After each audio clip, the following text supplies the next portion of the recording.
Oups, oui, c'est bien moi Toto. Par contre, il est préférable de ne pas prendre ce chemin de traverse pour visiter ma collection.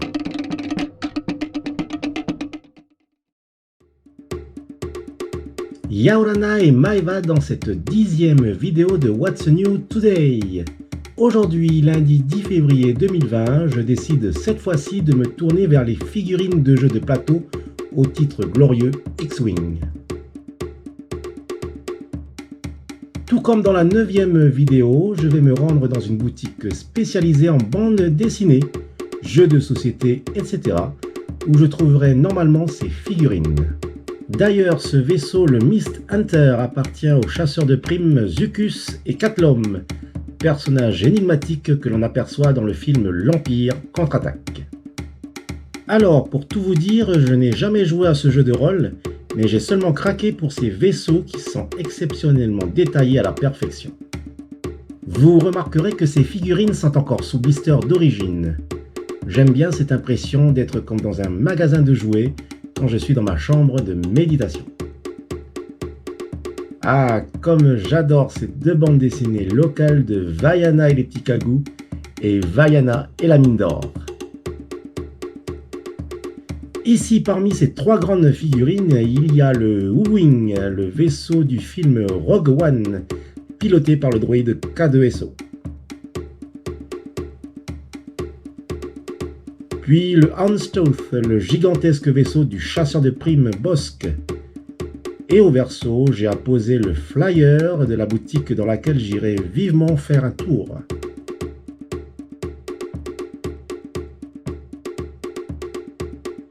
Le Houndstooth est visible dans la série animée The Clone Wars saison 4 à l'épisode 20, où on comprend très vite que Bossk travaille pour le jeune Boba Fett.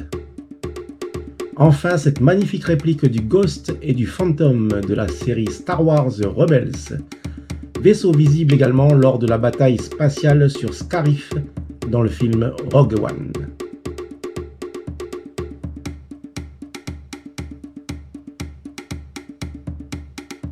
Et le tout dernier est rangé juste ici, qui n'est autre que le Faucon Millennium.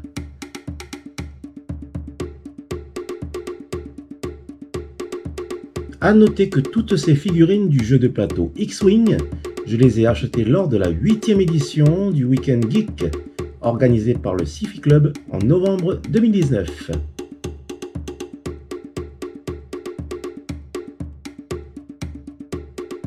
Et il y avait donc un stand de la boutique Ludikense qui vendait les fameuses figurines X-Wing. Mais comme j'avais un budget limité, je ne pouvais choisir que ces quelques figurines et c'est déjà beaucoup. Mais il est temps de me rendre sur les lieux.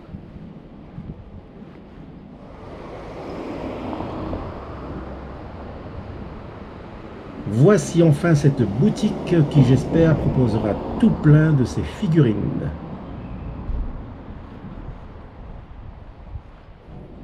Et quelle aubaine d'en trouver encore quelques-unes, mais pas en rayon, car celles-ci ont été stockées pour faire de la place à d'autres nouveautés.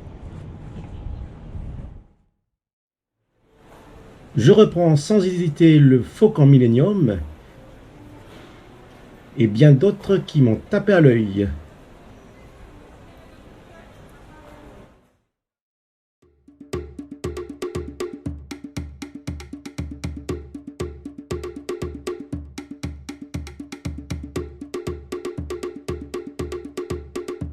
Me voici de retour à la maison et j'immortalise sans tarder ce nouvel arrivage dans ma chambre de méditation.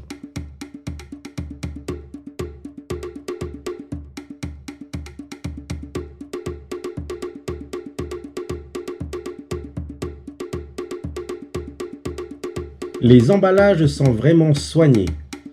Cela donne envie de s'en procurer de suite.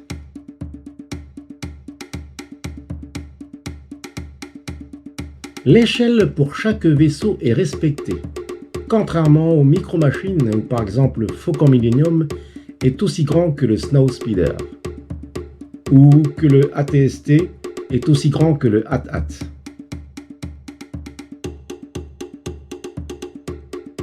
Avec les figurines X-Wing, ce problème de proportion n'est plus.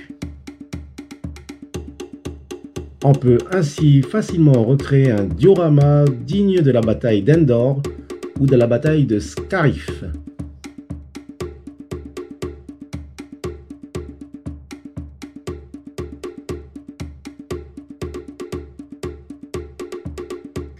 Mais il est temps de rassembler tout cela pour pouvoir faire un saut à l'extérieur.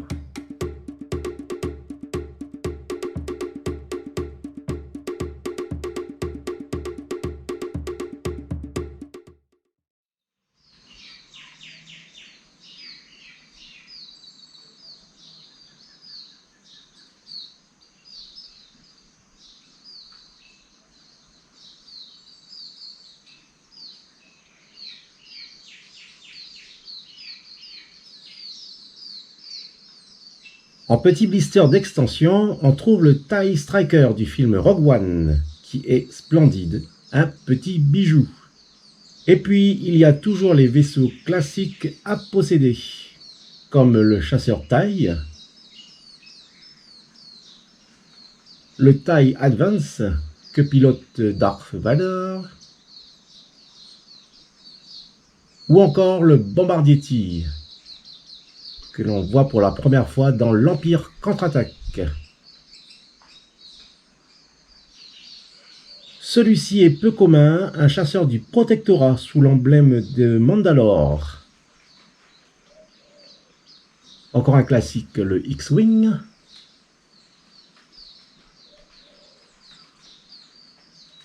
Après le Z95, je termine par le B-Wing qui apparaît pour la première fois dans le film Le Retour du Jedi.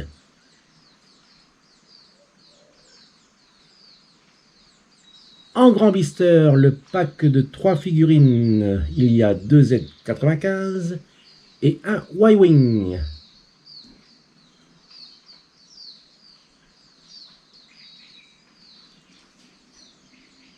Le Punishing One, vaisseau du chasseur de primes d'Engar sous l'emblème de Mandalore. Il est très désorientant, mais à la fois intrigant.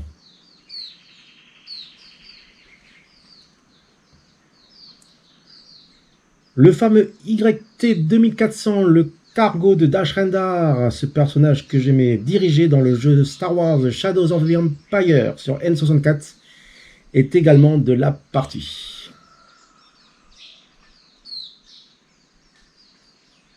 Et j'en ai passé des heures à piloter le YT 2400 sur N64, surtout lors de la bataille finale. Voici enfin le Faucon millénaire, l'emblématique vaisseau de Han Solo. Il est temps de le déballer soigneusement, toujours en coupant délicatement avec mon ami le cutter.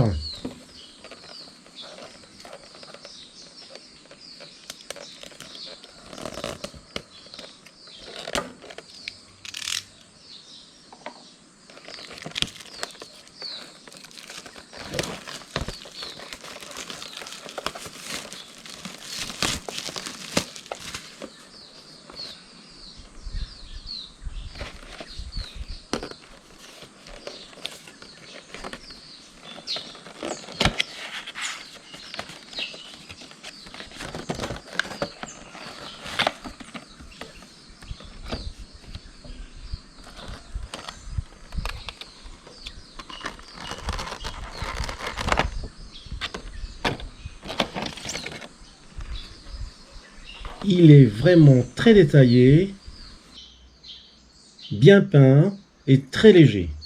Il a la taille de la paume d'une main.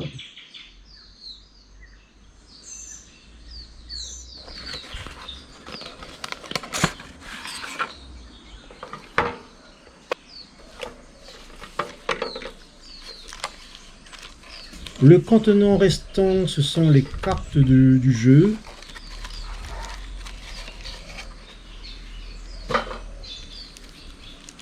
Et le socle.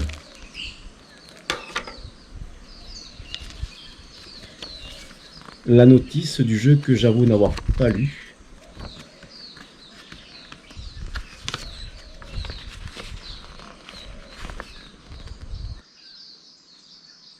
À présent, séquence admiration.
Mais il me vient l'idée de le comparer à d'autres faucons Millennium dans ma collection, du plus petit au plus grand.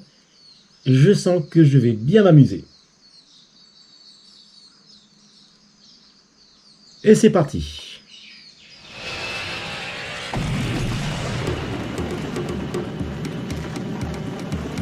Ici avec mon porte-clés.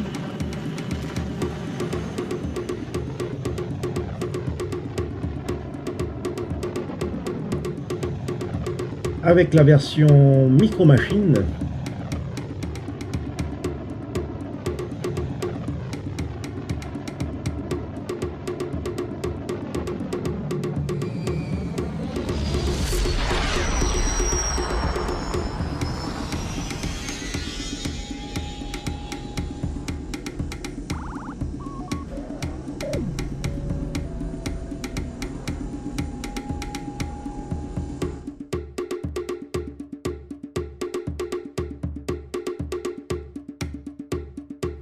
Avec encore une version de Micro Machine.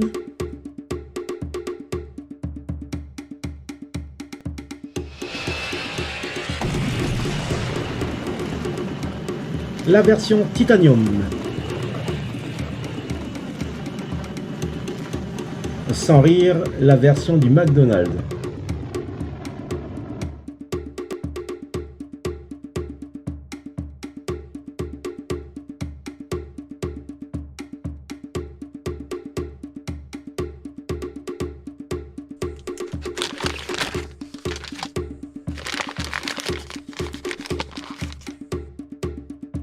Et de son concurrent, la version de chez Burger King.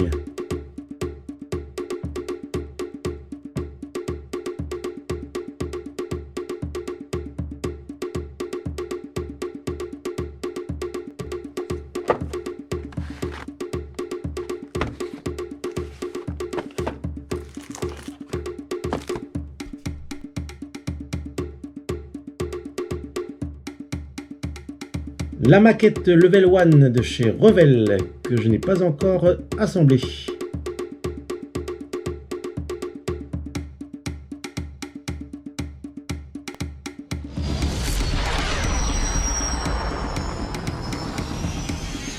La version drone.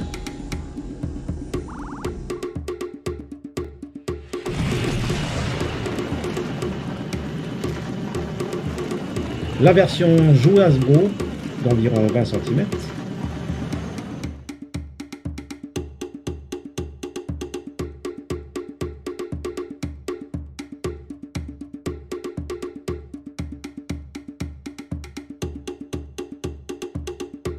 La version Play-Doh pour s'amuser avec de la pâte à modeler.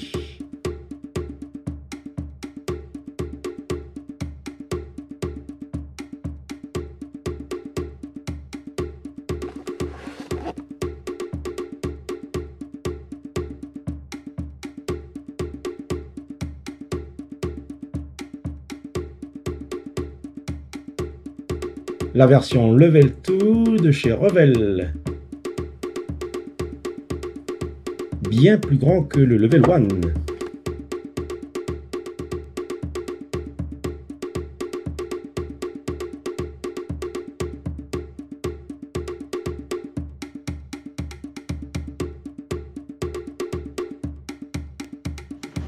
La version Kenner de 1997 pour ranger ses figurines.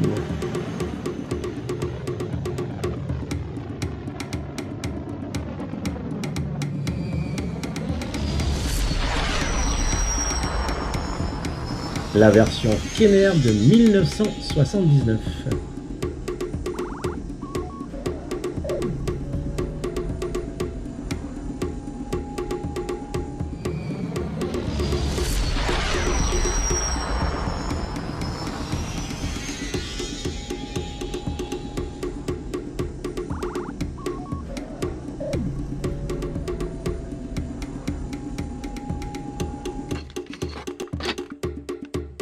La version Hasbro de 2004 de la gamme Original Trilogy Collection.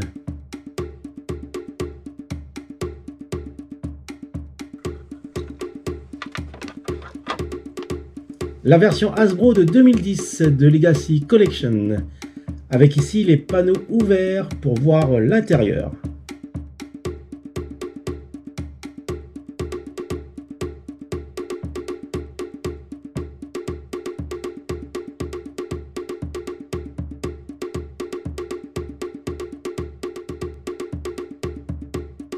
Encore la version 2010. Pour tout vous dire, j'en ai 4 Big Falcon 2010, dont une encore dans sa boîte scellée.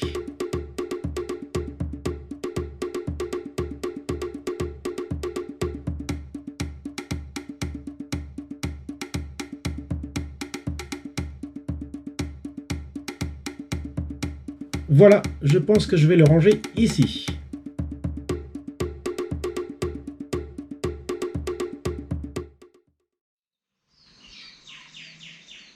Petit bonus, la version Big Falcon 2010 en mode comparaison.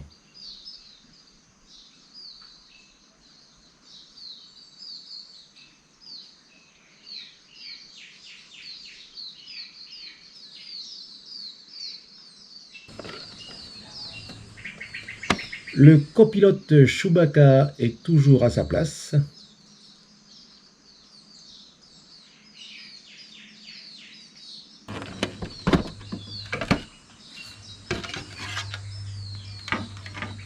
Une fois les panneaux ouverts, on peut même ranger à l'intérieur le Faucon millénaire de la gamme X-Wing.